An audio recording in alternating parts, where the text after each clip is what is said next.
Okay,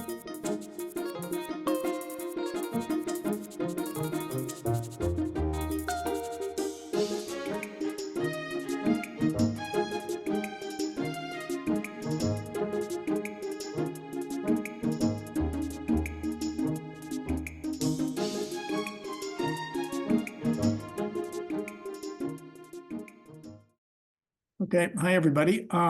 Now calling the Sherborn Conservation Commission meeting of March 21st, 2024 to order at 7:15. And I'll call out your name and you could say your name and present. So we do the roll call that way. Michael Lesser, present. Courtney, Courtney Act present. Terry, Terry Luskin present. Jacob, Jacob Strauss present. and I guess that's all that's here at the moment. Oops, where's my notebook?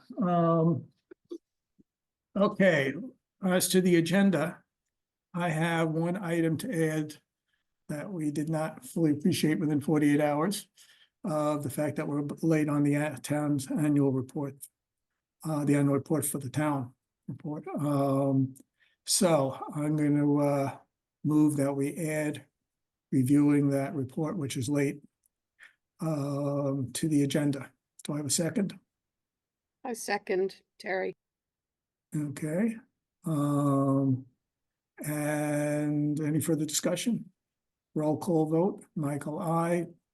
Courtney, Aye. Jacob, Aye. Terry. Aye. Oh, wow. Steve. You there? Oh, yeah. We're moving to amend the agenda to put on the town's annual report review. You can vote or abstain if you've heard it. So do you want to vote? Whoops, I don't hear you. Even though you're not muted. Are you talking to me, Michael? No, I'm talking to Steve, but I can talk to you too. We're just in the middle of a vote. Amending the agenda to add the annual report review. Would you like to vote yay or I'll whatever? abstain. If you're talking to me, I'll abstain. Okay. And Matt? If we're just adding something to the agenda, I'll vote yay. Okay, fine. We now have the revised agenda. Okay, it's 7:17. I guess we have a discussion at 7:20. Let's see. I guess everybody's here. We could actually just start it. Since it's a discussion, we don't have to stick to the absolute minute on that, and we can get, since everybody's here. Okay, we're now discussing the invasives report that Ted did. And if I recall correctly, that one of the first priorities was just agreeing on what DPW would do. Did I have that correctly? There Correct. were two initial groups that conveniently organized themselves as regular maintenance, nothing special, not necessarily every year, but on an ongoing basis. And those two groups were what mowing and brushing is done by DPW. This is a partnership that's been going now for, I guess, 3 years. Sean keeps taking on more work, and I would say is doing a really terrific job. We appreciate it a lot. Saved us a lot of money, and much of what he's doing is being done better than it used to be. The second group is similar to some extent, except that rather than using DPW big power equipment, we propose a contractor getting out with a brush hog or whatever the equipment might have to be to do work, sometimes multi-times a year, sometimes annually. And I think it'd be a waste of time to go over and vote on each individual action, but it might make sense to do them in two groups. The commission has had this outlined in detail for a couple of weeks now, And I think I would propose, rather than going through it line by line, to ask if there are any questions. And Ted can answer them. I don't know if everybody knows Nick, but he's pretty good at this stuff and had some thoughts on his own. Okay. I guess, Nick, did you have specific comments about the plan or stuff like that that you would want to make up front or something, or you don't have that kind of level of specifics? My understanding is that my comments, my editorial comments on the vegetation management plan, and before that, the vegetation management plan summary of recommendations got passed along. Is that correct or not? Yes. Oh, you mean? All right, so Nick's comment? those were my thoughts. If people haven't seen them, I can hit some highlights. If people have seen them, I don't want to waste your time. Are you saying, Kelly, that the draft, the one that we have from January 21st has Nick's comments? No, it was a separate email, but it went to everybody. And Nick, I think there was quite a bit in there that was relevant to the herbicide use, but that's not up tonight. I think the proposal that you made that was most relevant for tonight was maybe letting one or more of the fields regenerate as forest. Yeah, well, that was a suggestion. The native habitat in this area is forest. Yes, we had agriculture for quite a while. Yes, rural agricultural landscapes are desired, but when the cost is high, why not consider cost of maintenance is high, why not consider turning some of these fields back into forest? Can be done, would be an interesting experiment if you planted trees that are both deer resistant and suitable for the future climate. So, and it doesn't take a whole lot, you plant patches densely and monitor the progress. So you can let natural regeneration take its own pace and path, but not sure that's a great idea given the pressure from invasive species. So the suggestion was that it takes a lot of work and to suppress invasives. I know Michael at least knows that well. To suppress invasives in a meadow, just simply mowing can only go so far. And beyond that, if you're forced into the use of herbicides, well, that raises additional complexities. And, as I said, the native habitat is forest. That was one of the comments I put in the margins, and I'd be curious to know the response of this group to that. I would have a question. So how would you define the native habitat? Because obviously before it was European agriculture here for thousands of years, it was heavily managed and there was a lot of diversity in the landscape. And Yes, a lot of habitats are at risk now. So like meadow habitat, I believe, is really at risk in New England. A lot of species, I think we'd lose some biodiversity if we just had one forested landscape throughout New England, since we've already changed the level of disturbance, such as like fire in the landscape. So yes, I don't think we're at all near the point of losing meadows, and that wasn't the suggestion to take all of the meadows and turn them back into forest. It was just here and there, why not?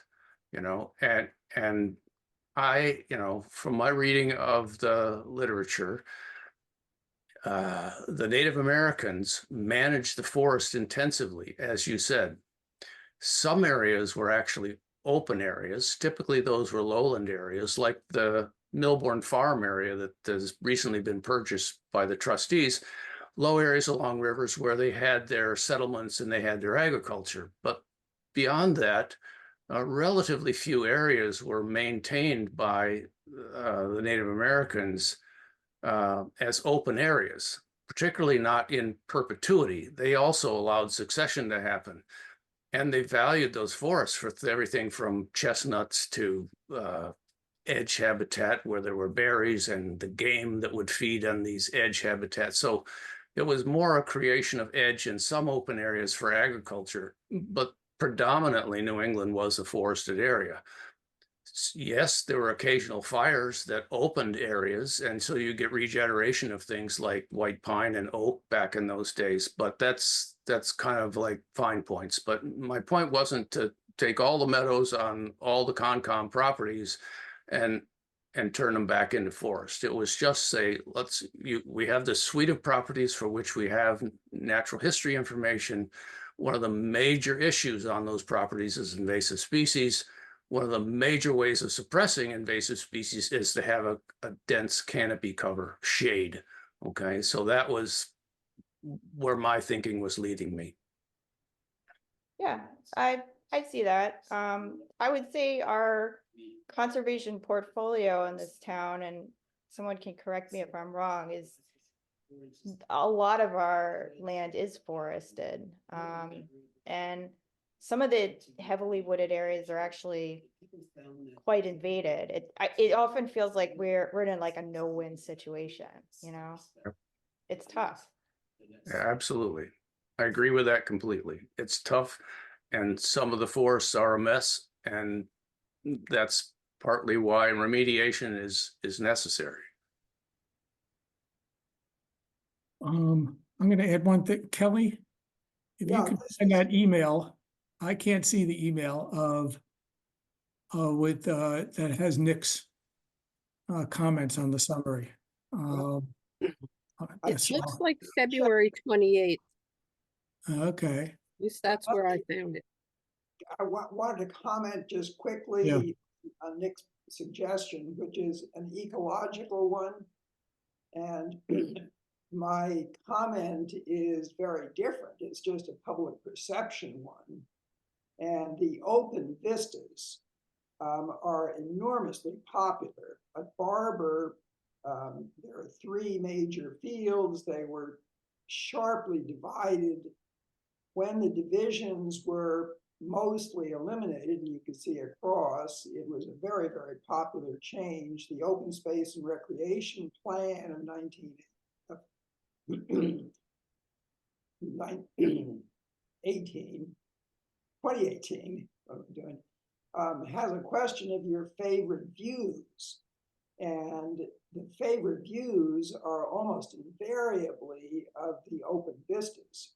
So from that perspective, this is purely a commission policy decision, but from that perspective, the open fields are appreciated.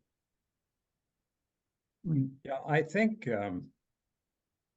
looking in terms of a sort of a whole ecological perspective, that, I agree with Nick that obviously the trend in the New England landscape, given the climate that we have here, is all towards forest. And that the 5 properties we were focusing on in general have a pretty good meadow component to them. I guess as I was perceiving them too was kind of along the lines that Kelly just expressed, that the fields, particularly at Barber or at Hidden Meadow, a lot of the appeal of those particular properties is due to that open space, some of which has been open space since, I don't know, before the Revolutionary War anyway. So it's has a long history of open space. But I think it's also true that, in terms of proportions, that if we were to let things succeed naturally, that these meadows would disappear. Having said that, I think there are places that are particularly disturbed habitats that are field habitats that could be restored to the kind of wooded condition that Nick is talking about, without detriment to its aesthetic appeal of the property. I have a couple of specific places in mind where that could happen. I think there are also some wet meadows, some wet areas, and where we got some of these meadows that are covered with invasive plants, and where we have these wet meadow areas where there are a number of invasives which are extremely hard to eradicate. It could also make a lot of sense to allow those wet places, those wet sort of open spaces, revert or just become more wooded, forested. So I think one can do both. Maintain that visual appeal that the meadows give, and also add biodiversity, but also restore some of these habitats to wooded habitats where that's appropriate, given sort of the degraded condition that some of these meadows are in right now. Well, I mean, that would certainly be interesting. I mean, especially if, Nick, if you've seen any areas, or Ted, that you have in mind in particular, that Yeah, I think I we're give open one. to discussion. Do you guys agree on which places? I don't think we've discussed it. I think one place in particular, which almost calls out for restoration right now, is the field, that high field at Barber. It's called the High East Field. That's up near Western Avenue, and that's a pretty good sized meadow. And it's got invasives. It's not part of the sort of the meadow complex that makes the Barber so kind of appealing visually. So it's not part of that. But it's kind of big. It's invaded. It's got a lot of agricultural grasses in it. And I think it would lend itself very readily to a restoration project. And if it is returned to forest, it would be part of a continuum of forest habitat that you've got up there along Western Avenue. So that's just one example.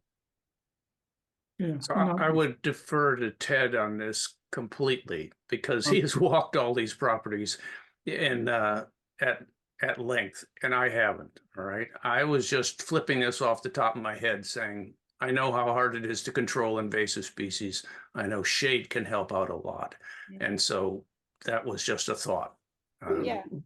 Well, it's certainly Yeah. an interesting thought, and Yeah. I think we've experimented with different invasive control methods in the past, and some have been not so successful. So, I at least for my part as one commissioner, I'd be interested in anything we could try at this point. I think I should say we are trying something, as you know, Courtney, we're trying something experimental at Barber, that middle field there. Yeah. The big field, the middle field. We are letting it go for a few years. We're just going to see what happens. It's the least invaded of the three fields, and the longer you let these fields go and more native wildflower vegetation emerges, the better it is for pollinators. So we're just checking. We've let it go for a couple of years.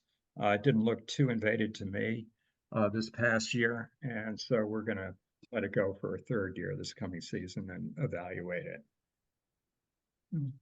Michael, the procedural suggestion, my guess is it would take quite a while for the commission to refine a new plan like this. And even assuming that it does, and that at some point one or more of the areas are regenerated, maybe we could focus for at least the time being on the regular maintenance activities proposed, and they would just get superseded when and if a field is removed. Kelly, I thank you for bringing me back on topic. I know we talked about making this the ease in section, and I got very distracted because Nick brings up such an interesting point I wanted to talk. I think it's a great point, and I think there is discussion about it. I think that should be one of the land management group's discussions. It's going to take time. Yeah, for sure. No, I'm like, let's DPW. Yeah, no, we can go back to that, right? It would be interesting to pursue it, and whether I mean, right, I mean, I like the Yeah, idea. I think for most of the fields we're talking about with DPW, they're mostly, I mean, we're mostly talking about the big fields at Barber. I mean, the ones that presumably would stay open. And also the Hidden Meadow fields. I mean, that would be a big part of the DPW responsibility. Hopedale, the cornfield. And also the Leland, yeah, right. Are there any questions about any of the proposals in the DPW section?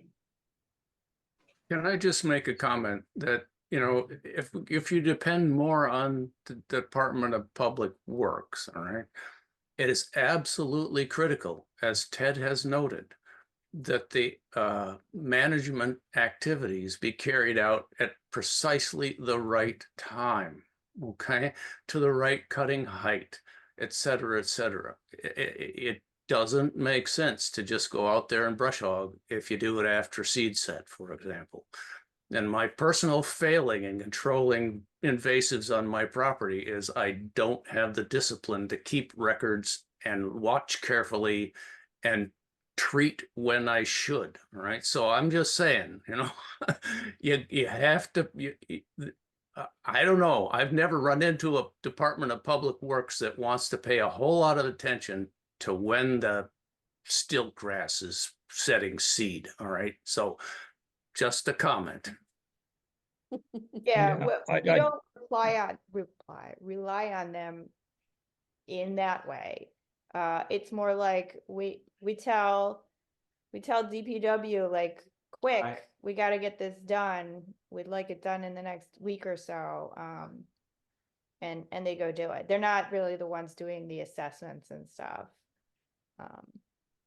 And they've been pretty responsive, right, Kelly?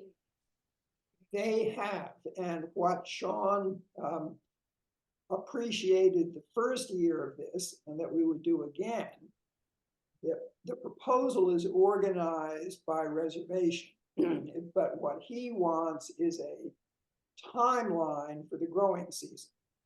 Here is hypothetically the last week of April, I'm supposed to do these 6 things. That's the way he organizes his people, and I think it would be easy to do that. It's practically already done. It just has to be reorganized. And that maybe he wouldn't be 100% perfect, but he's been pretty darn good, as you say. I've got to say, I think Sean and DPW did a terrific job last summer. It didn't look to me like the field borders at Barber had been cleared for quite a while. And they went in there and took out a lot of those invasives very effectively. I just say personally, I was really impressed by their work there at Barber. Well, it sounds like I mean, I don't have any questions about the list when I went through the whole report for DTW. It all made sense to me. And I guess, right, it's a matter of that coming up with the schedule for them to do and to what extent somebody's helping to monitor. Or whether, how would you set up just checking that they do these things? Is that something that the land management group would, once they have the schedule, would just do that kind of prodding or checking of Sean, of what goes on? That might be a little in flux. I don't know. I sent you some thoughts on it. Yeah, that's not, so right now that's Kelly. It's been Kelly, and we're gonna discuss offline, you know, who else is gonna learn how to do that? Okay. Does anybody else on the commission want to comment on the list of things that DPW is marked out to do in Ted's report? It all sounded reasonable when I read through it. Yeah, I I'm- think. Oh, go I'm the ahead. late guy to the game, but yes, it looks quite, straightforward in my book. And I defer and hat tip to Ted, absolutely. I think Kelly and Ted did a good job of figuring out things that were within the capabilities of DPW and their machines and kind of making those like no brainers. And then there's other things that we're gonna use, different people for. So they did a good job like dividing those tasks up and Sean's been It was a larger group, Courtney, but anyway, Okay, can you vote on the? yes, that's what I was about to make a motion. Yep. I was about to move that all of the DPW suggested activities in Ted's report be undertaken, or the commission agrees with undertaking all of those activities in concert with the DPW. Second. Second. Okay, any further discussion? Uh, Roll call. Because you asked for further discussion, just one comment. I don't remember seeing in either the vegetation management plan or the summary of recommendations, a mention of noxious native species like poison ivy that we might want DPW to target as well. Am I right or wrong? Nick, I did have poison ivy listed for one property, and that was Leland, where it's pestilential around the entrance area. So I did mention it there. I don't think that one anywhere else is It's really as definitely bad as along, it is. it's definitely along the trails at the Barber. I stepped into it. Yes, yes. Well, let's see, in the Barber cart path, they do have brush hogging the borders. Whether that would take care of that poison ivy there, we'll find out, I guess. So I think so it sort of seems to be included in the way the report's written now. I comment that this can be a living document. I mean, we're gonna learn every year, Oh, yeah. make small changes or big changes as the case may be. Or you'll also have the other the sort of sister document with the schedule. That is probably the more important one to make, as well as to review that one. Is there any other discussion? I'd just like to say thank you to the land management group for working hard on this and making thoughtful, good suggestions and working with DPW. And so just, I feel very confident with what I've heard this discussion tonight. So thank you. Any other discussion?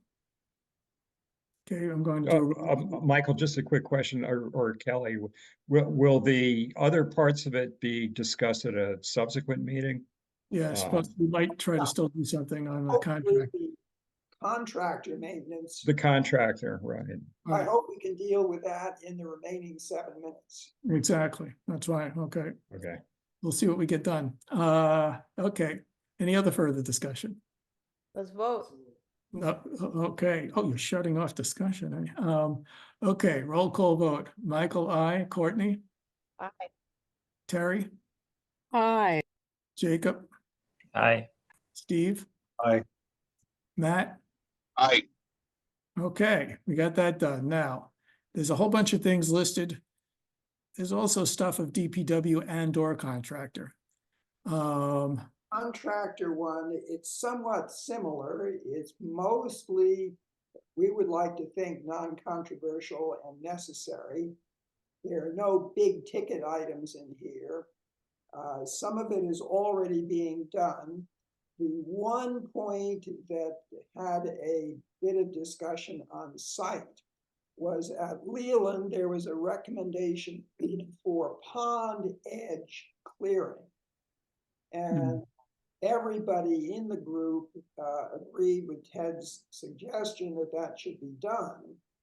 Courtney raised the question about how much of a permit would be necessary to do that. Okay, well, we could figure that one out if we agree to do it. Yep. So I'm not sure that's an issue we need to deal with now, given the time constraint.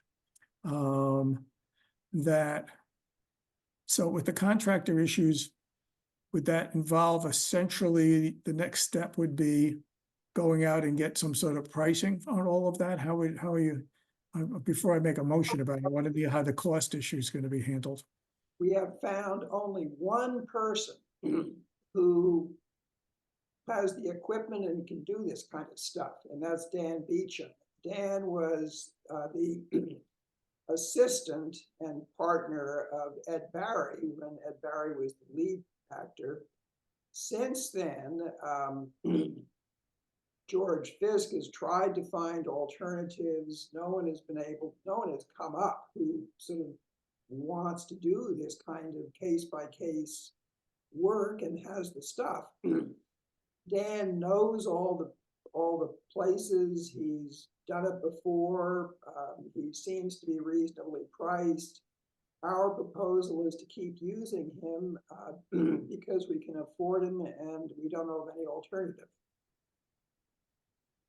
I'm trying to decide whether, and see what other commissioners say, that whether we still need some sort of approximate costing for the activities as in little bunches or something as a whole, that I think it's our duty to basically see what the cost will be. I think we need to do this, but I still think it's part of the process.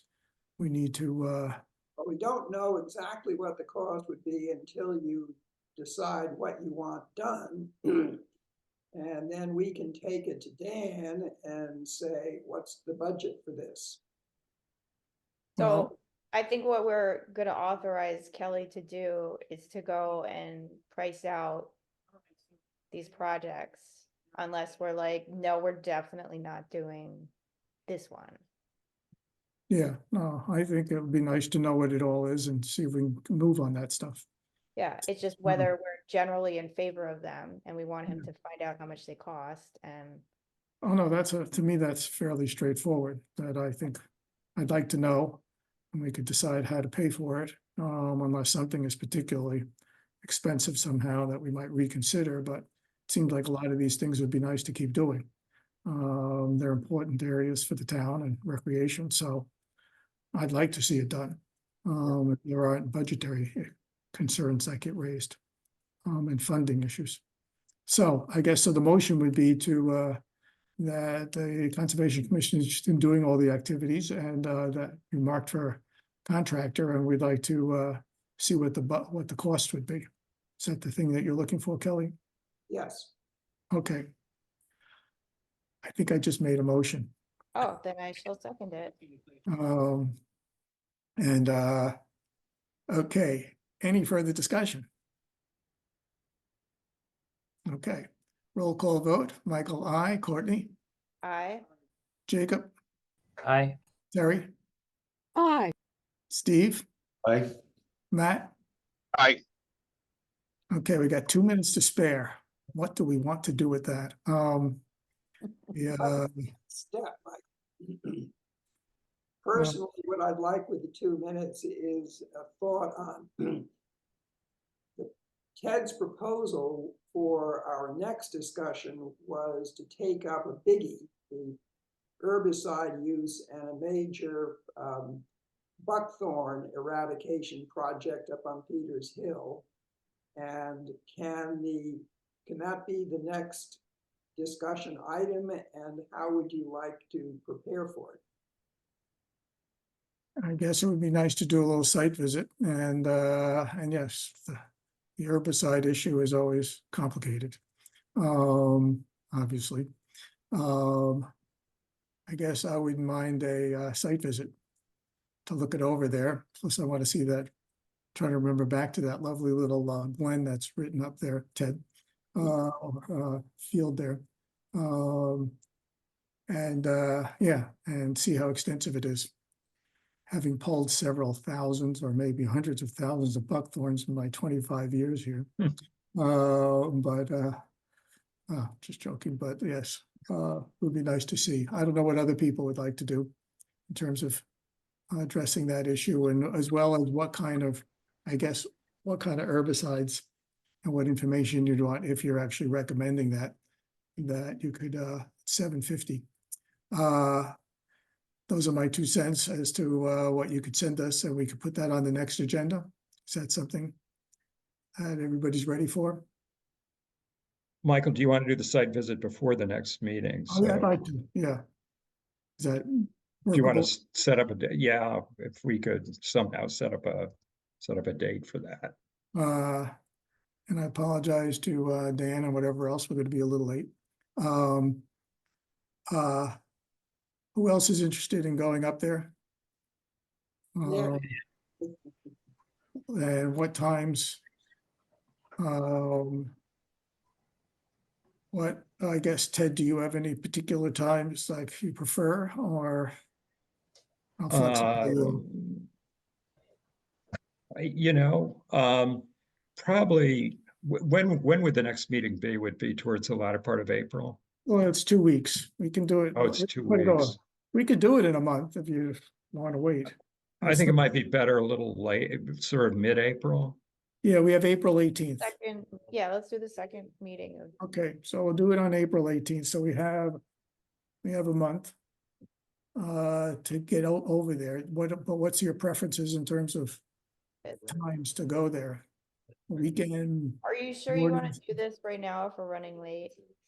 If we have a month to do it, maybe we can handle scheduling via, well, I'd like to get Ted's preferences and then we could send out something to people. okay. What I was trying to get at. Pretty flexible, so whatever. Okay, so weekends, days, nights, okay. Yeah. I guess we'll send out a little doodle or something, to see whether, unless anybody here in the commission has a strong preference as to weekend, day, morning, evening. So when we do the doodle, we don't have to do 5,000 things. Weekend preference, I mean, I prefer weekends, but it doesn't have to be. okay, For Terry? me, evenings are a little more challenging just because I got to get there from a ways away a little bit. so weekends work for you? Yeah. Okay, I guess we'll go survey weekends. Unless I hear anything else, just to not get this thing forever. Okay. We'll do that, and then you could then send us some stuff about the herbicides, if that's what we're talking about, whatever material about that would be useful. Okay, thank you very much. Wonderful to move on this stuff. It's exciting. So thank you for your effort. Thank you. Thank Um, you, everybody. Okay, let's see, what are we doing here now? Let me jump to, Are you supposed to like bang the gavel and hear ye? yeah, whatever I'm doing here, I let's shouldn't. see. 62 mil. I gotta get the, okay, Legit. okay, oh, shows up sideways. Okay, 7:53, sorry for the delay. Notice is hereby given that the Conservation Commission of the Town of Sherborn will hold a virtual public hearing using Zoom technology at 7:53 on the 21st day of March 2024. The notice of intent hearing will be held pursuant to Chapter 131, Section 40 of the General Laws as amended, the Wetlands Protection Act, and the Sherborn Wetlands Bylaw, to consider a proposal by the applicant's representative for the replacement of a septic system within a wetland buffer zone at 62 Mill Street, map 8, lot 0/63. This application is available for viewing at the Sherborn Conservation Commission office. All persons desiring to be heard will be given an opportunity to speak at this hearing. Okay, we seem to have the green cards and everything and that kind of stuff. Do we have a DEP number even? We do. Okay. Fine, then I'll let you take it away. All right. For the record, Dan McIntyre representing April Contini. Mhm. Try to share my screen here. Can everyone see that plan? I can. Yep. Okay. Yeah. So this is as I said, this is for April Contini at 62 Mill Street. She's in the process of getting her home ready for sale, and she needed a new septic system. So to orientate you, the Mill Street is over on the right-hand side. Got a long driveway coming down to the house, which is a 4-bedroom house constructed in the late 1950s. The well is over on the front right-hand side of the house. We had Goddard Consulting go out and delineate wetlands toward the rear of the lot. You'll see the wetland flags back here, and the associated 50-foot and 100-foot wetland buffers highlighted in yellow. The proposal is to install a new septic system in the backyard where the existing system is located. You'll see the pipe comes out of the house right about here.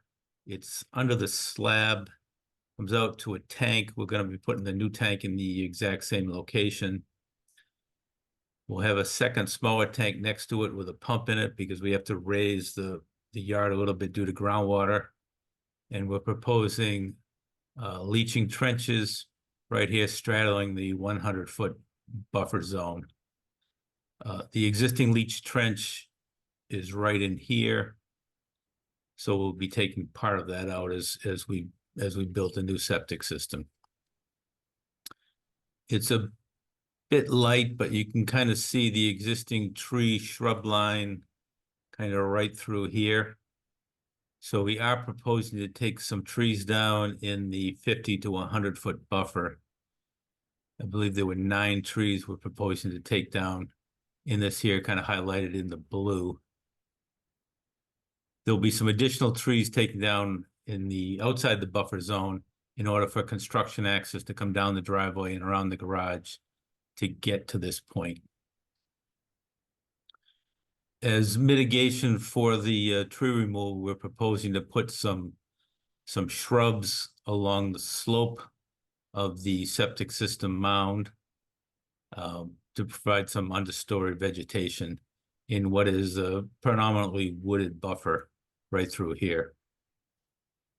And I can share some pictures here. This is the backyard as it currently is. The septic tank is over on this side of the yard where the new one will be.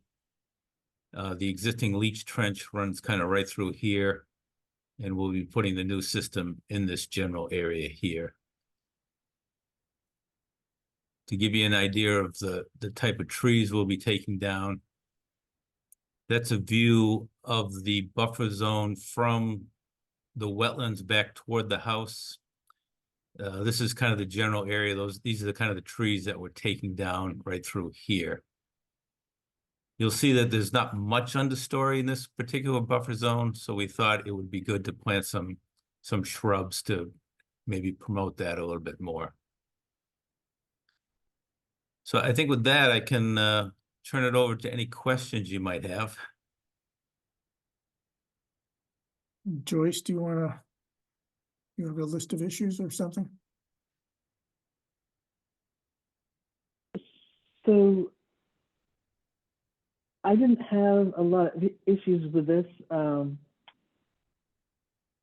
He's showing plaques and bounds and monuments along the limit of work. So I really didn't have that many. It's in the outer buffer, 70 feet from the edge of the wetlands. So the only thing that they're going to have, how are you going to, when you restore the construction access, is that going to be, it slopes down towards the wetlands. Is that going to be grassed? How is that? It looks like you're changing the grading along that garage side. We were proposing to restore it as lawn over here or grass. It wouldn't be really a true lawn because it's going to be pretty steep in there. But she also has this some old timber steps coming through here that are completely rotted out. So as part of the septic work, the contractor is going to take those steps out and slope this back down as well. So this will be a grass vegetation here. All right, so you're removing 9 trees in the buffer zone, and how many, you're planting how many shrubs? I think we were I didn't see the planting, 9 on the plan. we were Usually you planting call out 10. how many trees you're taking down. 10? Yes. I guess that's the only thing I would leave for the commission to discuss is tree removal versus shrub plantings. But other than that, I thought it looked really good. Yeah, I mean, it's tricky in this site because if I look at the septic and the buffer zone and what's not wooded, I mean, we can't really put trees too close to the septic, right? So I'm not sure how many, Right. could we fit trees in anywhere? Or is it really, we're limited to shrubs, to actually put back in the buffer zone? I'm not, it's just like, if it's physically not possible, it's physically not possible. Or Well, around the septic system area here inside the buffer, there's really no place to put trees. We're really limited to shrubbery here. Exactly. What about behind the tank? Mm. Like in the buffer behind the tank area? Well, we're not really cutting any trees over there. is the canopy fairly complete there? It's not a. It looks my like, issues, but It I looks see, like it's the lawn area. yeah, Yeah, could let me see if I can you get put that. could you put a tree over That would there? be over in this area here. Yeah.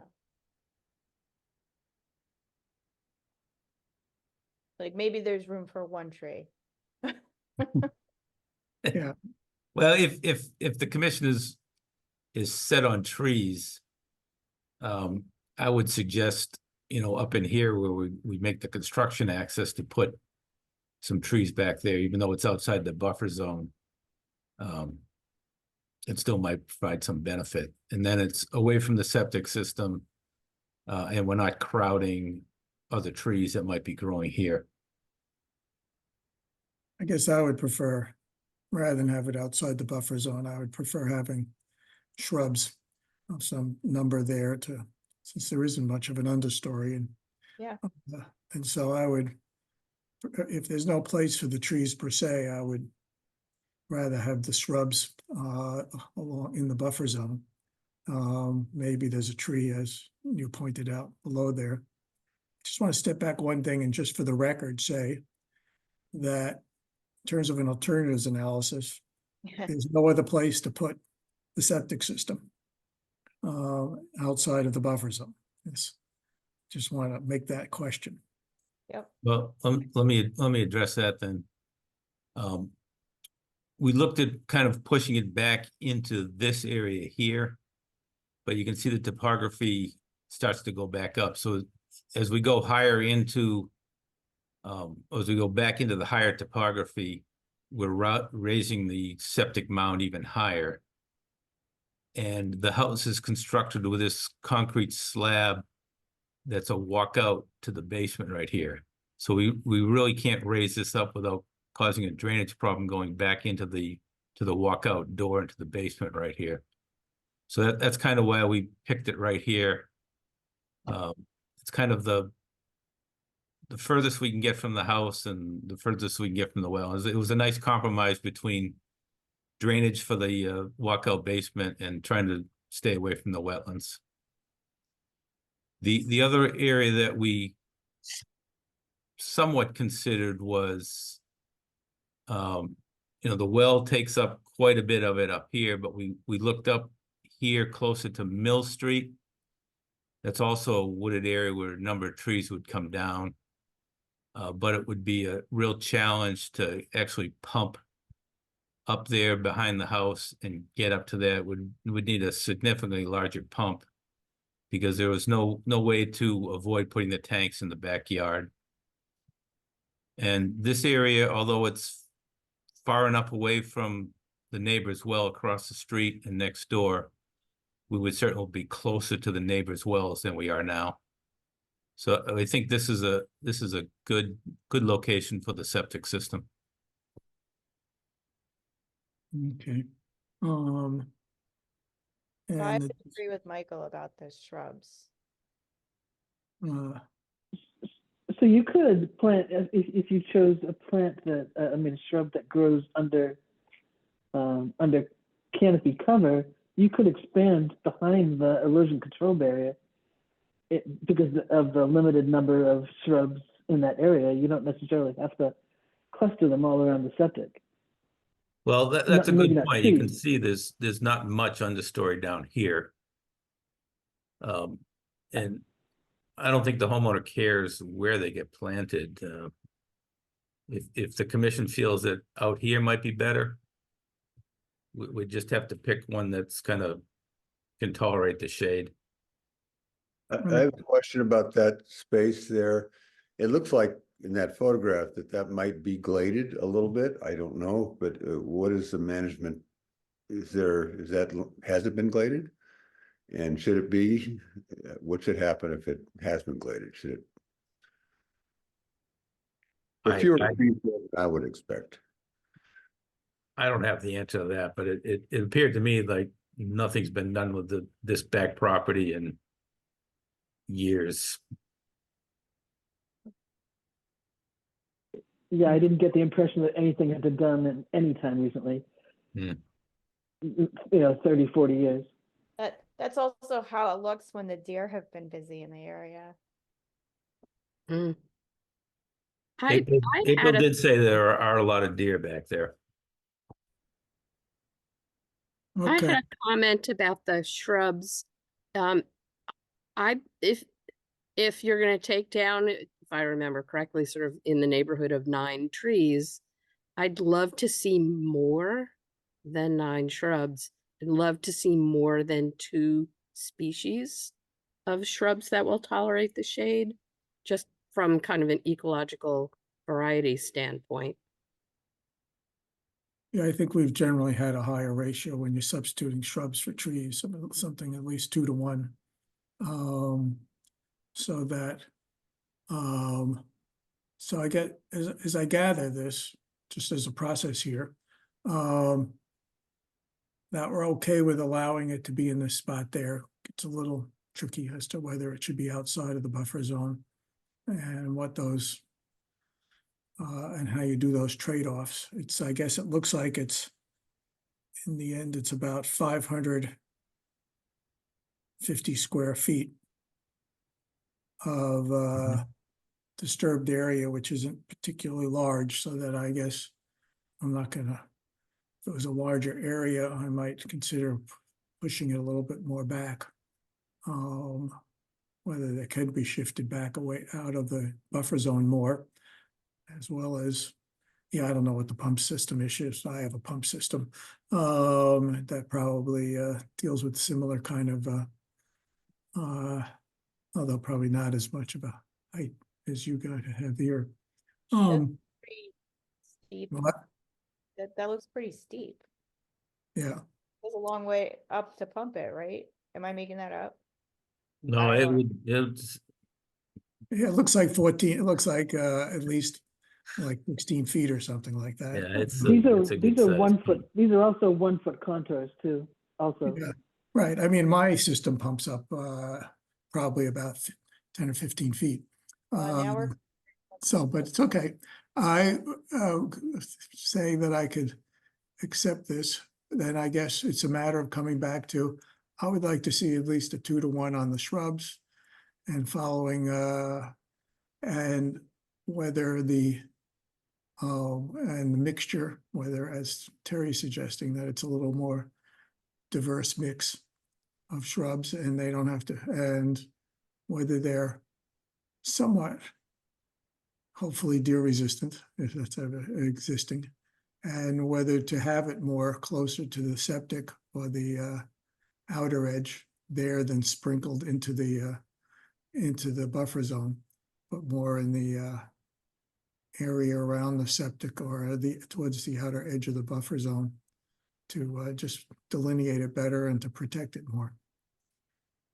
So, But if you're looking for more shrubs, I think we're gonna run out of room on that slope. We don't want to crowd them too much, so I think would be oh yeah, going. no, I'm not saying it has to be on Yeah. the slope. Yeah, could be- okay. it Could be Right. extended above and below the septic system, from was what I was trying to say. So you're looking for 18 shrubs. Terry, was there a particular species you were hoping to see? Not off the top of my head, but just something that would, Okay.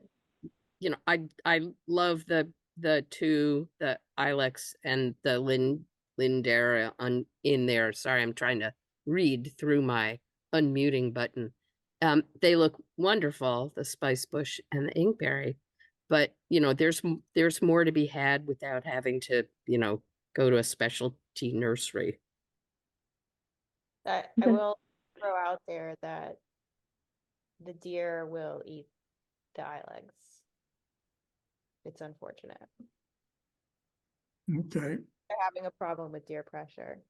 I don't, I feel bad if they put their shrubs in and they get eaten and they have to buy new ones.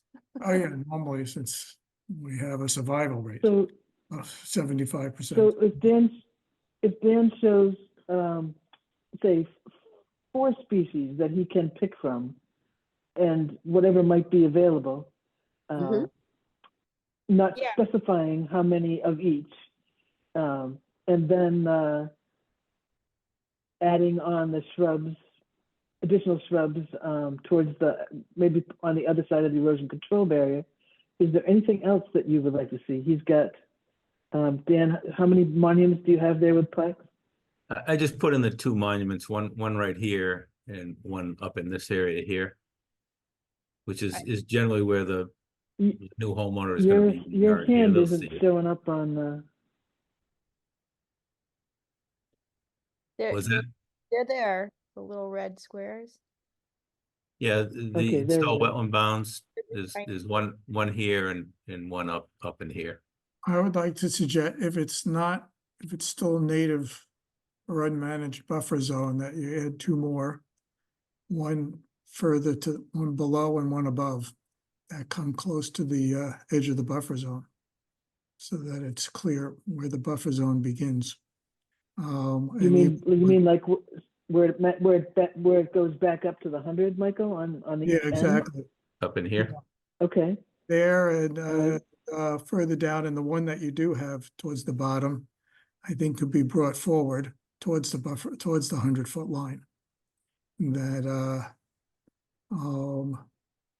that I think I'd like it right at the 100-foot line. You just slip the thing over there. In fact, even the other one could be slid to the 100-foot line. Right. Can we get When away? you Can we say get away 100-foot with line- Can we get away with 3 of them?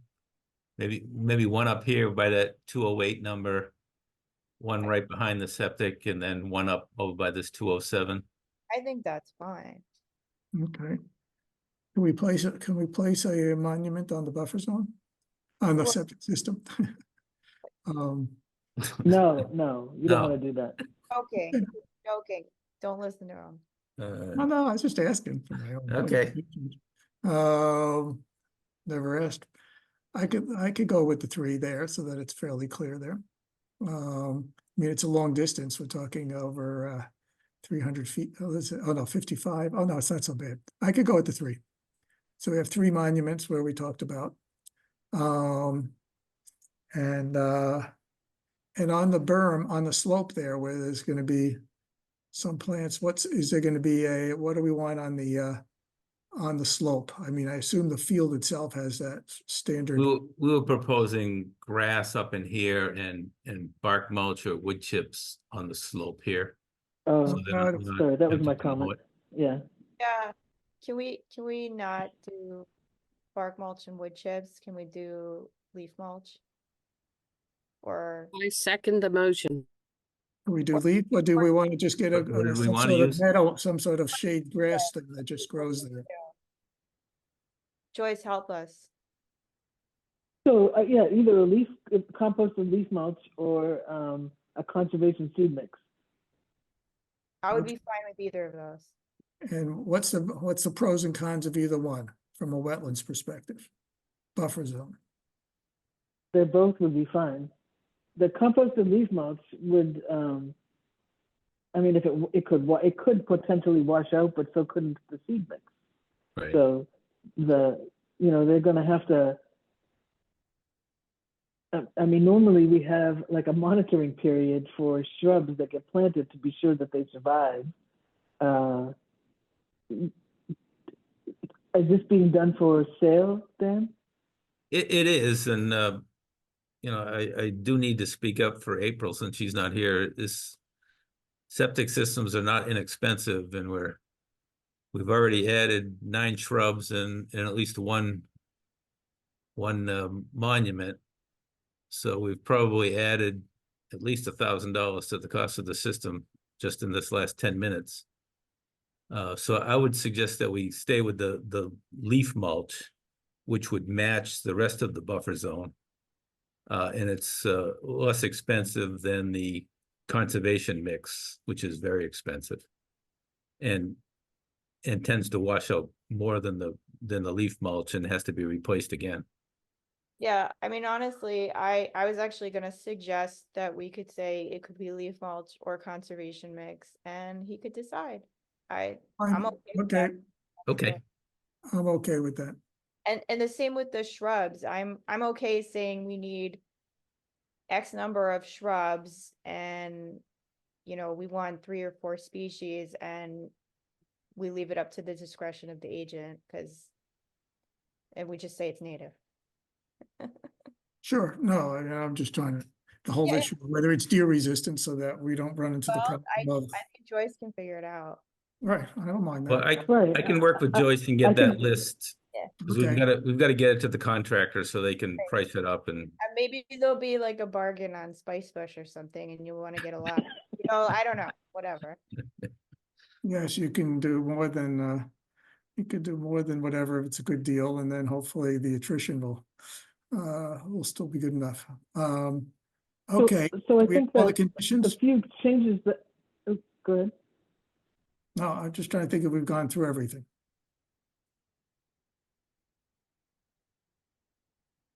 Joyce, what were you gonna say? So the few changes that we've made, I think, are things that Dan could make the changes to the plan while we get the Indeed. signatures. And if he can submit a revised plan for the beginning of the week, that would be, rather than wait till the next meeting for a plan change. Oh, no, I'm assuming we're closing the hearing tonight and deciding tonight. that works for me. I can do that. I move, okay, we've gone through all the conditions before I close the hearing? Okay, I move to close the hearing on 62 Mill Street, notice of intent on the septic replacement. Second. Any further discussion? Okay, roll call vote, Michael, I, Courtney, Aye. Steve, Aye. Terry, Aye. Jacob. Oops, I think he was in a butter. Yeah, Jacob lives next door, so he may have to abstain. okay, abstain. Matt? Aye. Oh my God, we didn't even, Jake Uh, disappeared and we didn't even talk about it. Okay, wow, it's on the gray area there too. Did you ask if there were any butters? Forgot that Yeah. again. God, come on, everybody has to help me there. Are there any abutters who want to come? Dan, don't laugh at us. Okay. Okay. Are there any further discussion before we make a motion? Because I think we're approving this project with the conditions. Is there any other discussion before I make a motion? Okay. I move that we approve this project with the conditions discussed. And that with those conditions, we should avoid any significant impact on the wetlands. Second. Okay, any further discussion? Okay, roll call vote. Courtney, Are you trying to confuse me? I know I confused myself. Michael, I. It's a tough night here. Terry, Aye. Matt, Aye. Steve. Aye. Okay. You work Thank it you out. very much. Okay, fine. Thank you. And let's move on here.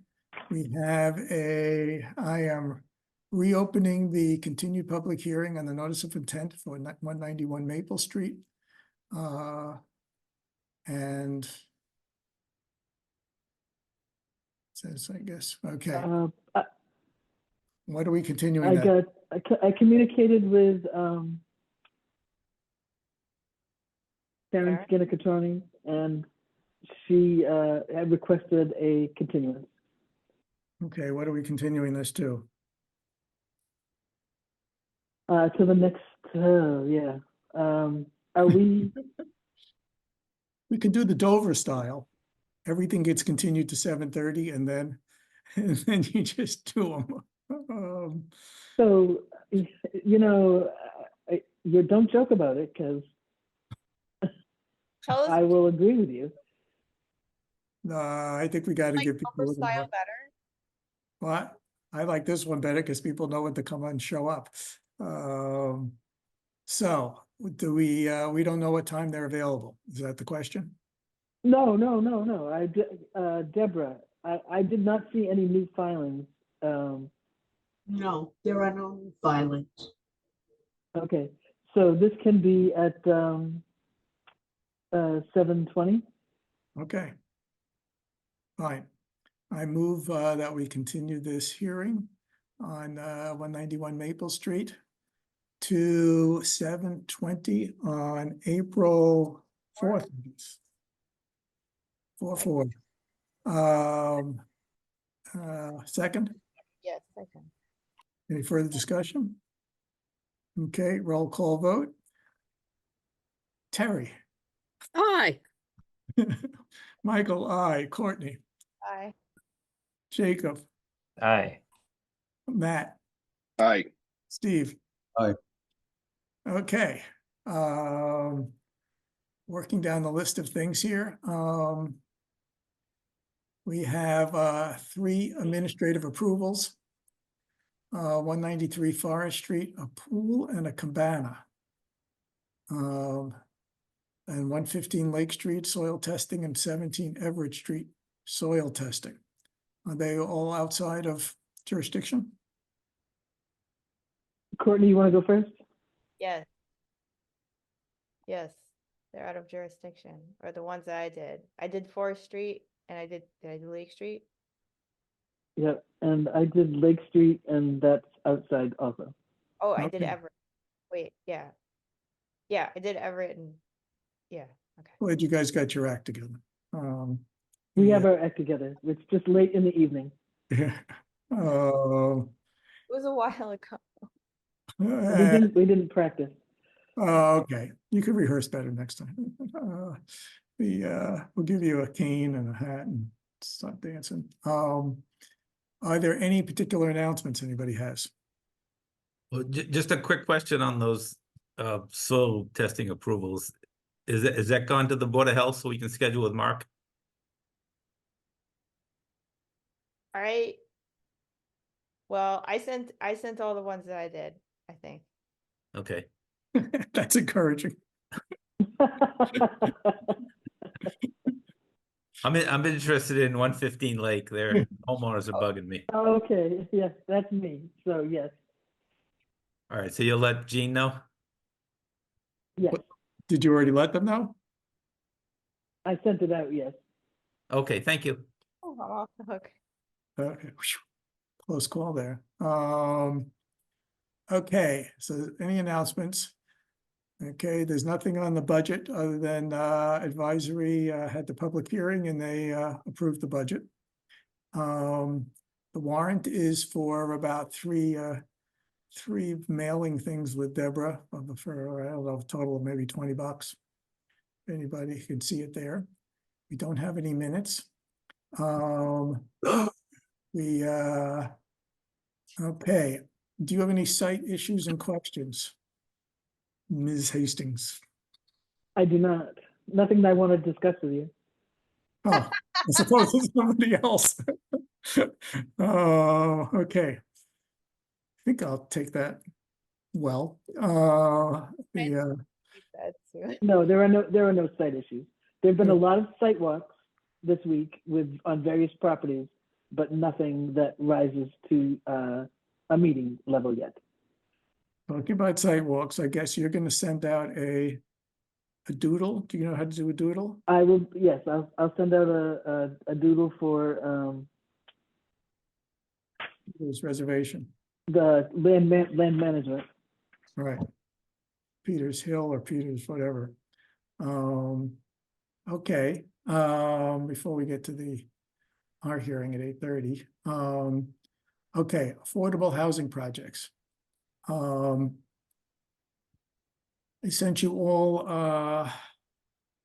what was done, hopefully based on our last discussion where we approved to send in something on Farm Road Homes about mainly the planting and a whole set of conditions. And I had also sent it to everybody to make sure that there was nothing egregious that we didn't capture appropriately. And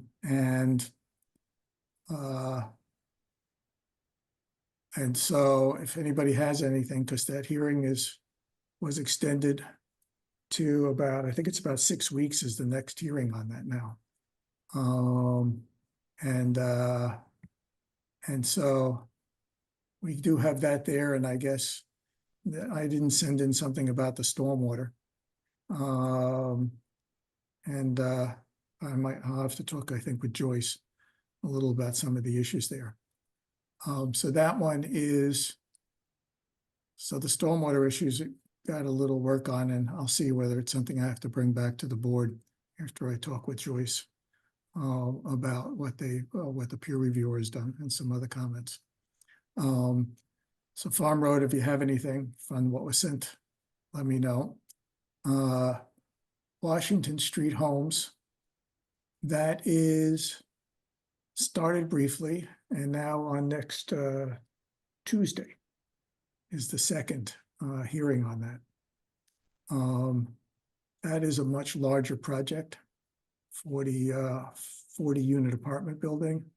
There's a vernal pool there. They're doing a lot of work in the outer buffer zone. And so, and there's a big septic system. So we have to track that one, and whether people are interested in going to the hearing and helping out with that, let us know. And I'll have to talk to Joyce about whether you have the time to participate in those hearings. Is that something that you might be able to fit in, Joyce? In that project? I believe so, yes. Okay, that'd be helpful in doing stuff. Okay. I guess, is it anybody? I guess Laura Hartnett, are you here for any particular issue?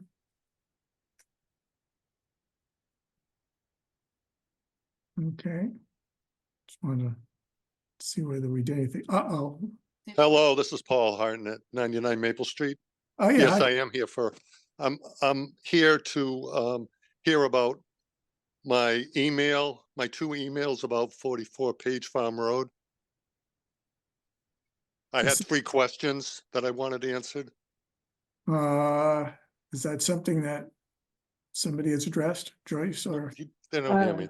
Yeah, no, I've walked the property at 44 Page Farm, and that's one of the letters I haven't put together to send out yet. This was a site that the homeowner had cut down 3 trees, 2 of which were in the buffer zone. And trees that we would have permitted with our new tree removal form, but they did not get any permission to take them down in that fashion. I'm going to send out a letter to ask for an after-the-fact application. So can you tell me how you can cut down a healthy eastern white pine in the buffer zone? How was that permitted?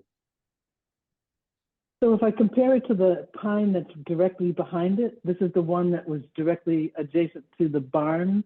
They had branches that were falling off the pine onto No, the barn I'm roof and talking about, damaging it.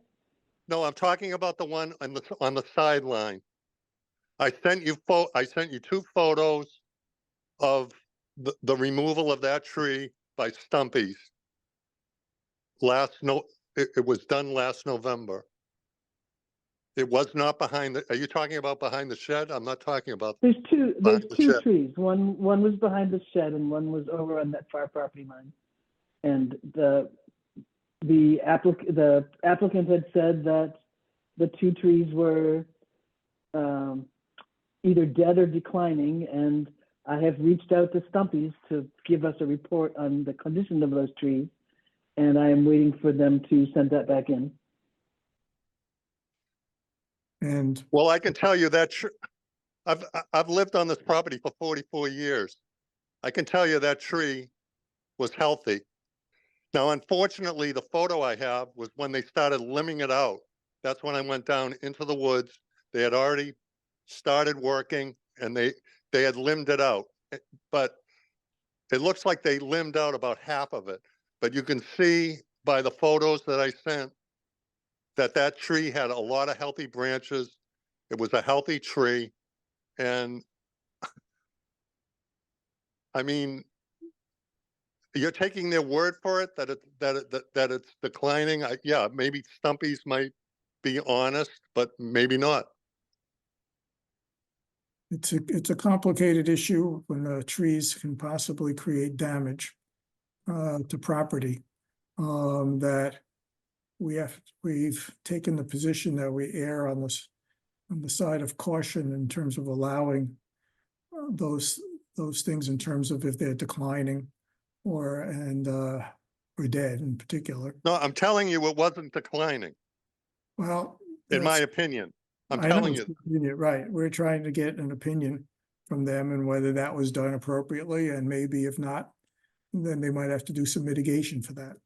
But we're pursuing it that way. It's with an after the fact review of what they did. And we'll see what information they provide from Stumpy's to see whether they're going on the record that it was declining, even though, right, it's always hard to tell. And with these white pines, it's often, you never know. We've had white pines come down that one wouldn't have expected. So I guess. So are you gonna take down all white pines?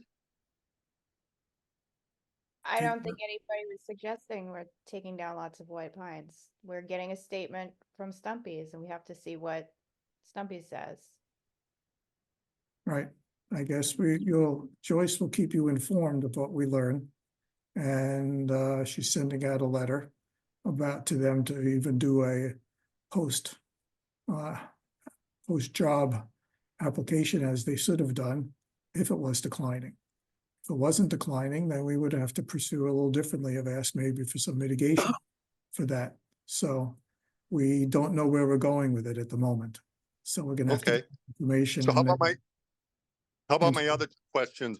My second question was land disturbed in the wetlands area? And I can tell you that it sure looked like it was, since I saw a front end loader doing work in that area. And that's when I called Conservation Commission, and I guess the agent contacted, it might have been McIntyre, and told him to get out of there, and they got out of there immediately. So that tells me that they were doing work where they shouldn't have been, doing work.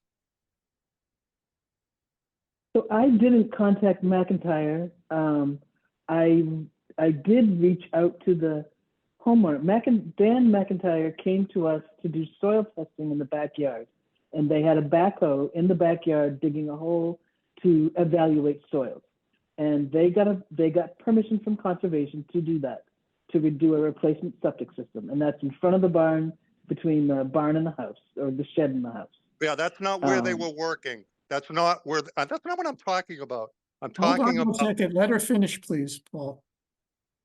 Let her So finish. I also, when I got a phone call, when you called the commission, I also reached out to the homeowner and I explained to her that someone had been complaining about potential work in the buffer zone that had not been permitted, and that was stumpies.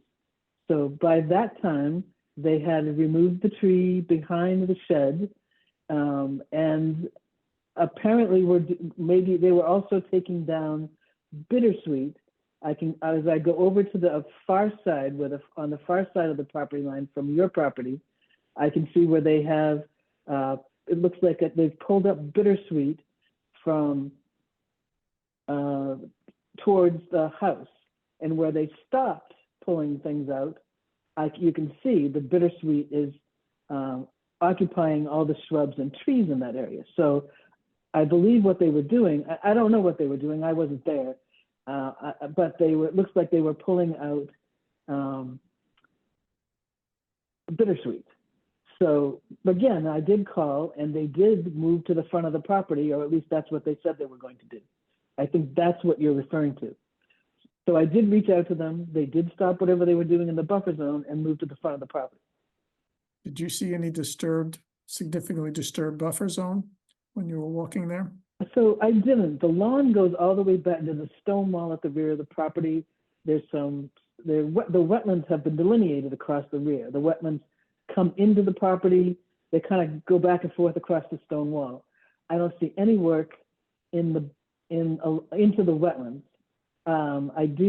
There is some obviously work that was done in the garden area to remove the tree.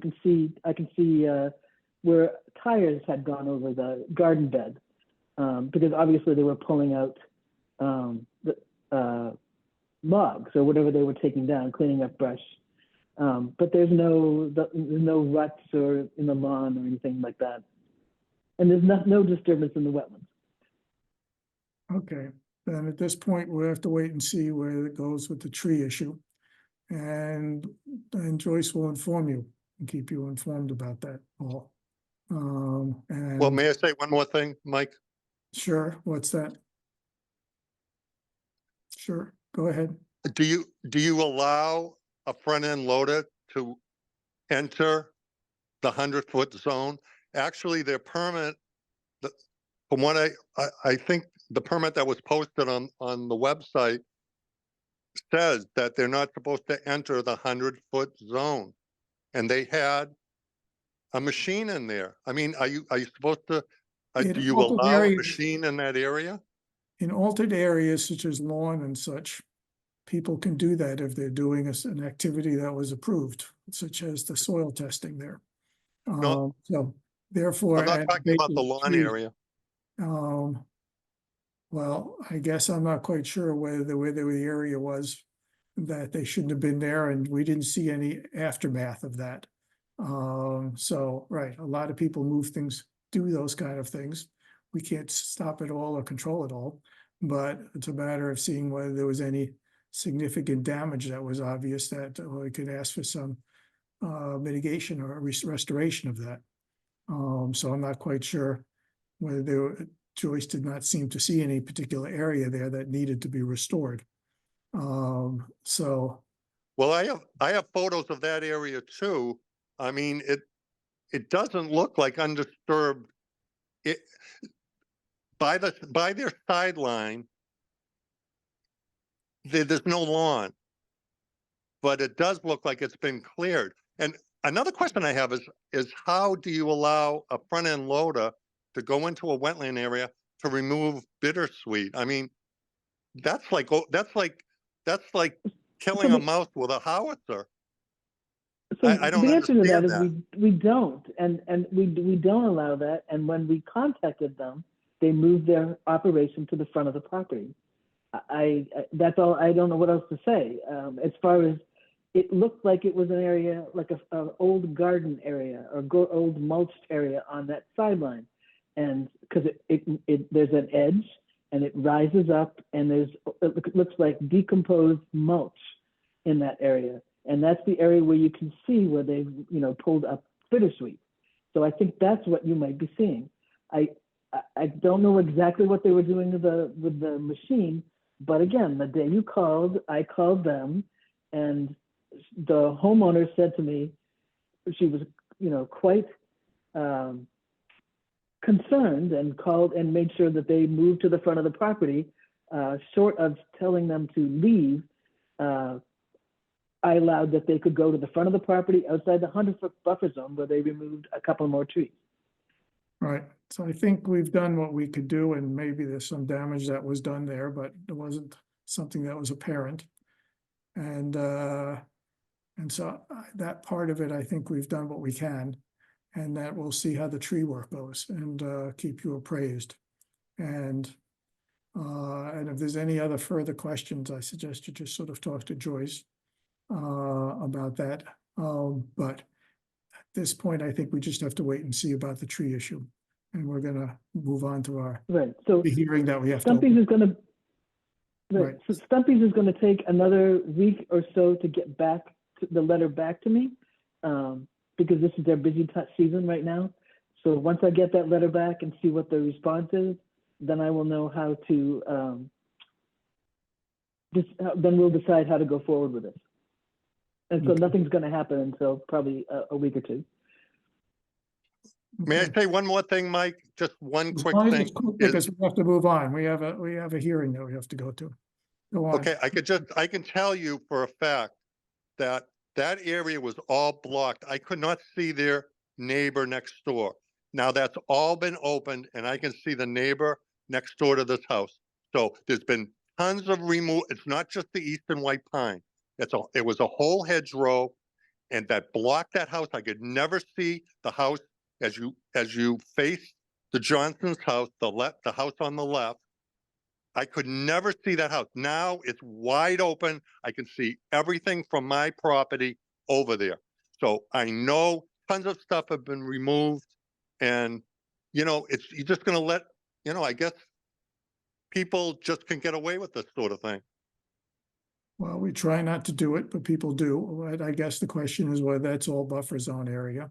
And I guess I don't know whether you could take it offline and see whether that was really all buffer zone area that was cleared. And that was natural before, and whether there was a violation of that space. So we can look into that as a separate I'd issue. appreciate that. Thank you. Okay. Okay, so something to go check on, whether it's even in the buffer zone, and so whether we have any jurisdiction. Does anybody else want to comment on this, on how I handled that, or we can move on? Okay. Fine, thank you, Paul, and Thank you. be informed. Okay, moving on to the last item on our agenda. I am reopening the continued public hearing on the Sherborn wetland regulations, discussion of possible amendments to the and the drafting of possible amendments to the regulations. Okay, it's been a while since we went to this place here. The last this process is getting a little let's see. We had a whole set of issues about definitions that we started walking through at the last time, and a few other conditions. And that turned out to be kind of laborious. I don't know if we want to go back to that kind of wordsmithing as a group here versus I'm willing to talk with one or two others. I made some proposed drafts, and whether people want to react to those drafts without having to do a lot of discussion, and then we can just put them all together with all of the changes. So I'd like to hear what people think about dealing with all those definitional issues, or whether, again, the files are in the folder. If you looked at the folder for today, under the wetland regulations, there's 2 definition files. And I can bring them up and we could try to piece through it, or I could say to you, please read those two in the next week and send me feedback on both of those in 1 week, or I will declare the drafts that I had as the ones we're going forward with. I'm open to discussion of them if somebody wants to, but I would say go through them and get back to me. And if there are ones that you feel that should be brought to the commission as a whole, we'll discuss specific ones at the next meeting. If people have something that they want to do as a group.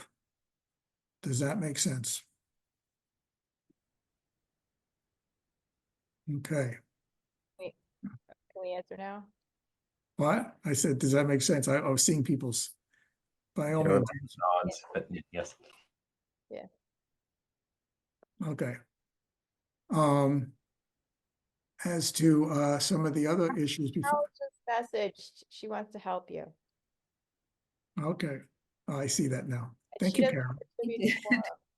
Let me know. I actually have lots of time right now, Michael. Oh, really? I'm not- Won't ask why, but I'll hear another time. Then Yep. I'll send you the files.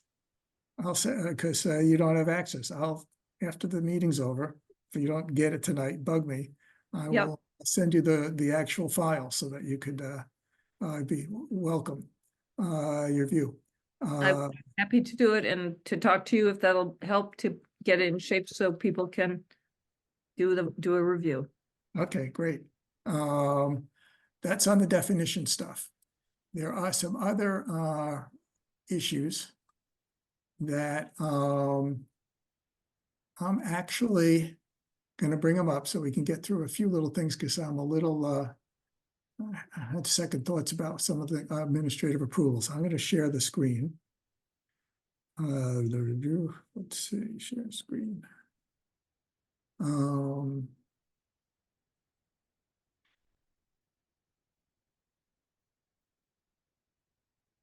Okay, you see the thing on the left. I probably have to make it larger. Is that readable? Yes. Okay. I'm going to I can send you this file too and people can just respond, but otherwise that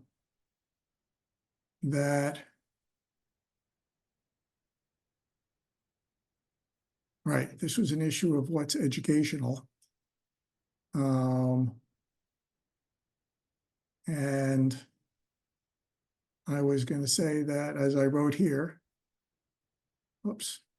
What, I don't understand what we're looking at here. Is the agenda? No, you're looking at the left-hand side, which has regulation change drafts. I'm so confused. I'm like, there's so many things on the screen and the text is so small. Well, I asked if I could make it larger. And you can I'm ignore the, I'm slow. does that make it less cluttered? Yeah, thank you. I'm basically, I was going to, essentially, yeah, I could send this file out, but at this point, I was going to not include this since we could be more stringent if we want.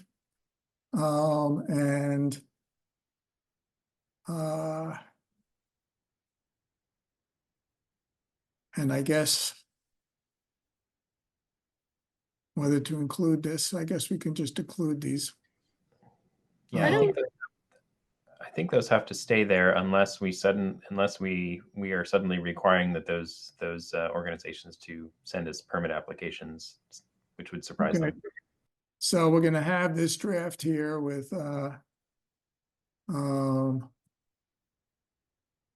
this, and we're going to have this 1 or 2 bullets there. We already decided not to have the third one. This is the way I have it notes from our meeting. On Looks the ducky to me.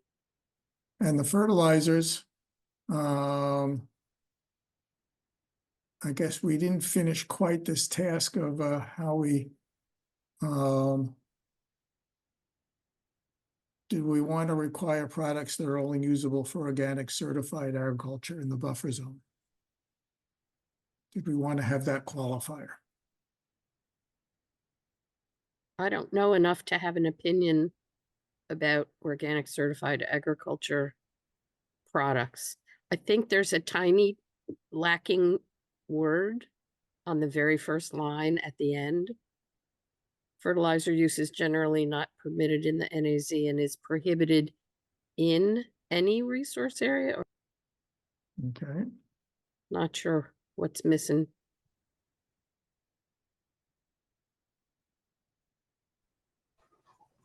okay. It's on the next line. You have permitted for use.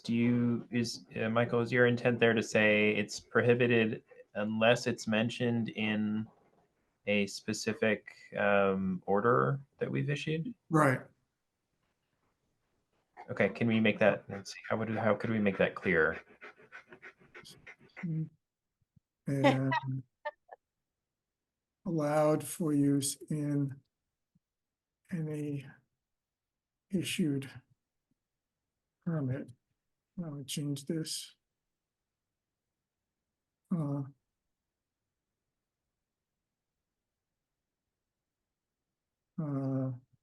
Any further allowed. Oops. Does this get this across?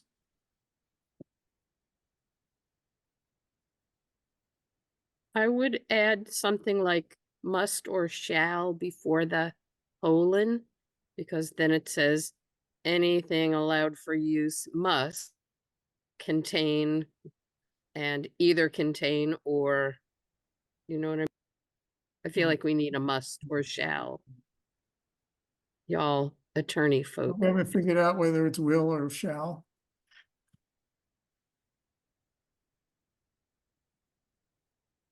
I think will is intention and shall means so it must be. Attorneys, where are you? They fell asleep. We'll just have to go with shall. Carol, you just should talk up. You're muted. Yeah, sorry. I did want to say on 2, I'm not psyched about allowing any nitrogen. I feel like this was probably a condition or a part of the regulation at a time when there wasn't as much of an understanding of the potential groundwater issues and nitrogen loading issues. And especially now that with warming, we're having so many more problems in wetlands. I also am worried when it says such as in organic sources, we actually have had violations by people with chickens and livestock that people might take that as like, well, okay, that's okay. It's from a chicken, but chickens have very, very high nitrogen poop.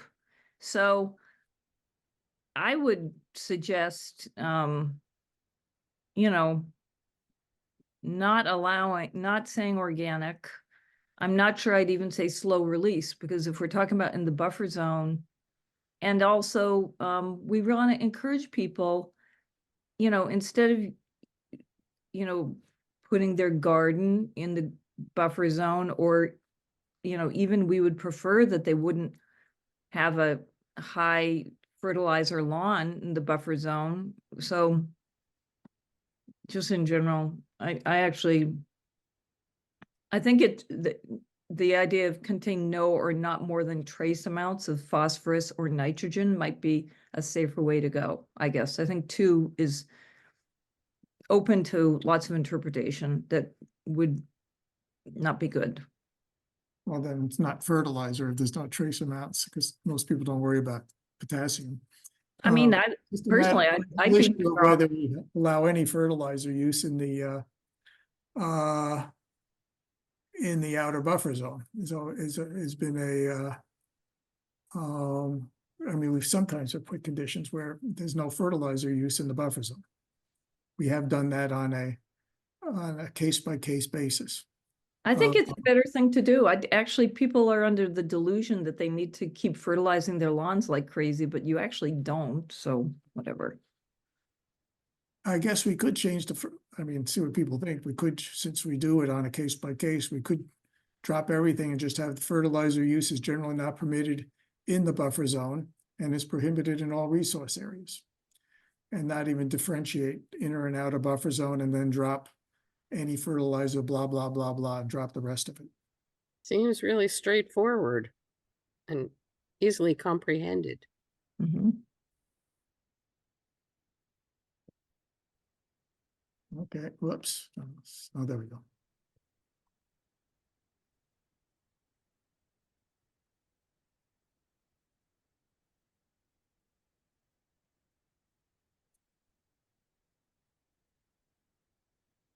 Okay. I can live with that one. We'll see how it goes to public comment and what we think later. Okay. Moving on. This is the issue that I wanted to, it's the last one here. Okay, this is the administrative approval. The, which is for activities not subject to review because that original idea of administrative approvals, that's not in our jurisdiction at all. I'm having trouble now that including these other 2 and 3, or that, I guess this problem, the way this thing does. I'm having trouble extending the concept of an administrative approval to beyond stuff that's just not in our jurisdiction. And I'd like to find other ways to say these things. That's my first level of discussion for everybody, is whether we move them somewhere else. Why would we have an administrative approval if it's not in our jurisdiction? Why would we? Because we created the administrative approval because the zoning bylaw in Sherborn requires that the Conservation Commission has does some sort of review of every single project and every building permit. And that's in the zoning bylaw. And therefore people had to come to us, even if they weren't in our jurisdiction, to get our view that they aren't in our jurisdiction. And so we created the administrative approval process to just say to people, fine, you get a stamp from us that your project is not in our jurisdiction. And they could go to the building permit and all the other process in the Board of Health. That's how the administrative approval came about. Okay, sorry, I should probably have known that, but I didn't realize that happened every time. That's a lot. So I would like to find other ways to move this stuff somewhere else. Because even if we don't do administrative approvals, if it's an exempt activity. We haven't, although maybe, I guess that looks like. But an applicant can always file an AA to verify that it's an exempt activity, which is sort of what it's intended for in the number 2. That's an expansion of its use, because that's implying that it's in jurisdiction, but it's exempt. So typically, an AA is used by an applicant for activities that are absolutely outside the buffer zone because they're filing a permit with the town. And they wouldn't do that for an exempt activity. We would never even know about it. Oh, I thought that was in our current regulations had that. No, it might be. It might be in our current ones, but I don't think it should be I don't there. think I added that. Yeah, I don't think so either. But I on the can't now. AA form. So I mean, I could The go. AA form definitely has this activity itself is exempt as one of the checkboxes. Oh, really does. Wow. Yeah, it really does. Yep. And I will mention a thing in our experience from having Joyce have to look at us and look at us and look at us and look. So we got an AA for soil testing and then for the zoning board of approval permitting process. I mean, Joyce would have to tell me 263 Western Ave, across from Brook Street. How many times did you look at us and say, for Pete's sake, I already told you. You're No, not but within so, jurisdiction. but it's true, but once I go out there, I know what's out there, so it's not like I have to go visit it again. Okay. So, and to say, okay, it's easier just to check the box than to explain to people you do or you don't. So I appreciate what you're saying. It typically isn't like that. Okay. You have exceeded your number of AAs. Oh, Lord God, yes, we did. I think you have a record now. We will, we'll give Yeah. you a plaque. But I guess I would say that we should amend the form even if it says that we're using it for exempt activities. Because Has it ever been a problem? that it's on the form, Is it, I mean, has it come up as an issue? I don't know if it's ever been used this way. I didn't even know it was there. Most people wouldn't know they have an exempt activity, and if they did, they wouldn't come to it. Yeah, I don't want to be solving problems or having discussions that it's not really an issue. You know what I'm saying? It's not broke. Um, If it's not broke, let's not talk about it at 9 o'clock at night. okay, then let's go, I think I'd like to, then what do people think about the, item 3, the tree stuff? I think we need to put somewhere else. If we're gonna include it in the, regs. And whether, because we're not gonna use, do we need to put the tree removal policy in the regs? I'll even start with that. I think that it's not entirely wrong, because if that's all that folks want to do is look at what is literally their white pine bladed and say, "Oh, I need to take it down," just mentioning it and providing a link might be the way to go. I thought we had discussed before and we said we were going to refer to the policy in the regs to make it Right. more. I'm just not, questioning whether we do it here. Because I don't want it under administrative approvals. Okay. Yeah, I thought in a prior discussion we decided to move it to move it essentially to its own section that referred Okay. to it. The reason it started out here was essentially grouping all the things we would ask the commission's agent to do, which they're not all AAs, and so we can separate Okay, them. fine, then we'll just find a place to put it. We don't have to talk about it anymore. And and the other thing, we'll see what's there about. Okay. I guess this point, and then the last thing to do tonight is I can't remember if this is the Dan McIntyre thing. It's the Dan McIntyre thing, and it is in. I don't. I should have to verify if the language is exactly the same, but it is in the exempt activities list at the state level. Okay, Right. It's soil testing. Yeah. So, fine, then I so can we had see said putting it was, somewhere else. Okay, I wouldn't want it here. Yeah. Because I don't like it unless, well, it should go back up to buffer zone activity, and Right. and it should be its own separate soil testing in previously altered area without taking down trees is an exempt activity even in the buffer zone. Do And we? it can be worded just like this. It can be worded just like the state worded it.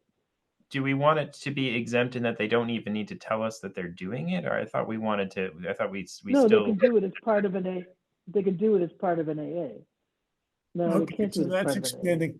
Then maybe I'll think about it, and maybe it's too late now, is the whole idea of whether the AA, whether I have to go look at how it's defined, and whether I just have to reshape my brain around the fact that the AA is essentially for both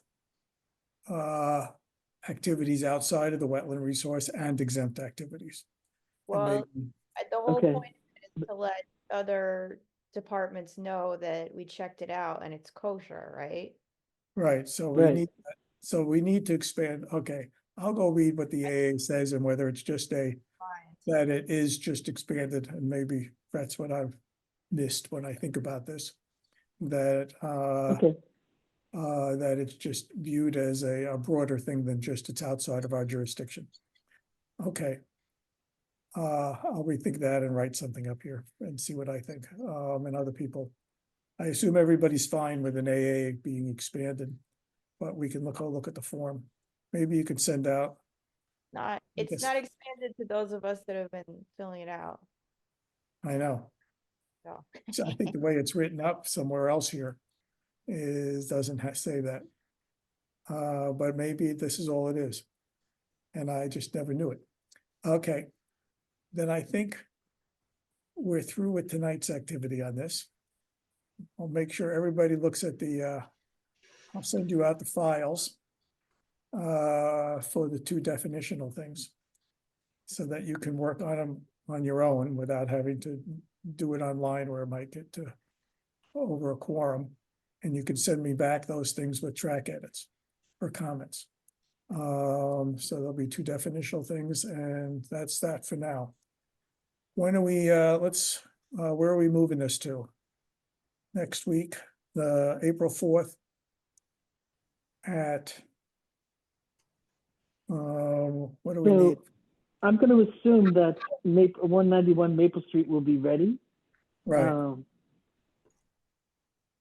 But on the off chance that it isn't, let's give them till 7, let's do this at 7:50. and we could always just remove it there. Okay, and if they aren't ready, Then we'll hopefully have other things to fill in. we'll probably have the 40B a little bit, and well, I'm sure we'll have a ton of minutes. A guessing game or something. We'll do something. We'll fill the time. Okay, fine. So we'll just do it at 7:45. We can always move it. Okay, I move that we continue this hearing until 7:45 on April 4th. Second. Any further discussion? Roll call vote. Michael, I, Terry, You're messing with Terry. She wasn't ready. she's muted too. All I see is her mouth moving. Have a problem. Guess she can't unmute, I guess, maybe. That Okay, was, I didn't, I got a vote from her. Jacob, I, Courtney, Bye. let me get rid of this thing here. Matt, Aye. Steve.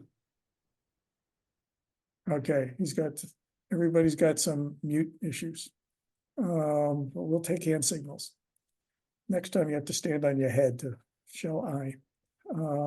Okay. Are there any other things that we need to do? did we do the town report, Oh, town yes, thank you.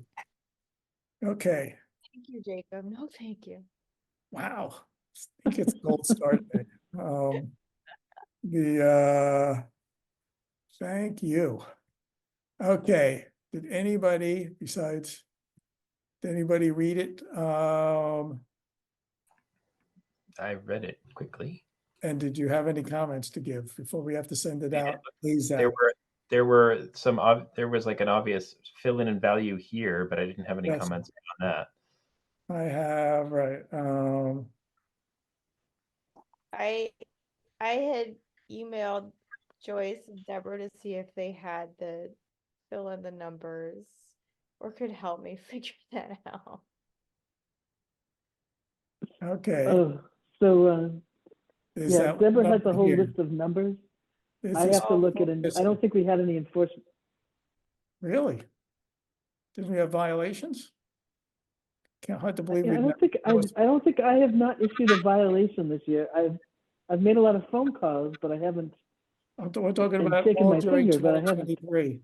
All during the year of 2023. No, I can't think of the last time I've done an enforcement order. Okay, then you'll say, there were no enforcement orders. Did I we added- I issue added, what's enforcement that? on Washington? A quote, friendly enforcement on Washington? I thought we ended up Uh, issuing that as an RD. We had decided to, but I thought that No, we ended did an up- RDA. Okay, Yeah. that's fine. Oh, yeah, right. Just wanted to make sure. I guess there's less RDAs than I expected. You know, and NOIs too. Thought we did more than that, but.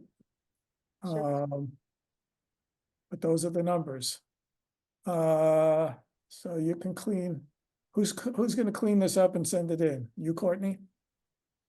I guess so, since I was the one that told Jeannie I was a slacker. Good. Okay. Hey, Uh, can I interrupt for one little second? I foraged in my various folders and I don't see this at all. it's in the root, it's in the directory. You know, I'm gonna show you here. Here's Yeah. the March meeting. Here's the file. Ah, okay. I've never seen this view. I just Where looked did you down go? the sides. Shared with us. Okay. Yeah. You don't see this? You don't, doesn't everybody have a view like this? Well, no, I've just looked along that left toolbar and sort of clicked at home and whatever. But This is where everything is. Okay. When you go to Thank here, you. you know what that does. in home, thank you for the tutorial. All right, You see home. this, and then you gotta go over here to the meetings. And Okay. you go to today's meeting. And then, Okay. I don't know how you get rid of this rest of this junk. You Actually, start with documents on the left side instead of home. okay. That would make sense because I see it says the file path is documents, so I Okay, figured there that we out. go. Thank you. I've never Right. gotten this home, okay. Thank you. Okay. Yeah. Okay. Fine, so you'll clean it up. I added in something about that. We also did work on the ZBA permits. And I added something about Ted Element. Did anybody else have any real comments? I mean, anybody else have any additions that we missed? I only have fake comments.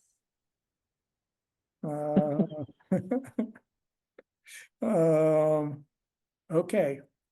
I move that we approve the annual report as on the screen, and Courtney has permission to do some final edits and cleanup. Second. Okay, any further discussion? Thank you, Courtney. Roll call vote. Michael, I, Terry, Aye. Jacob, Aye. Courtney, I you abstain, no. almost did. Matt, Aye. Steve. Aye. Okay.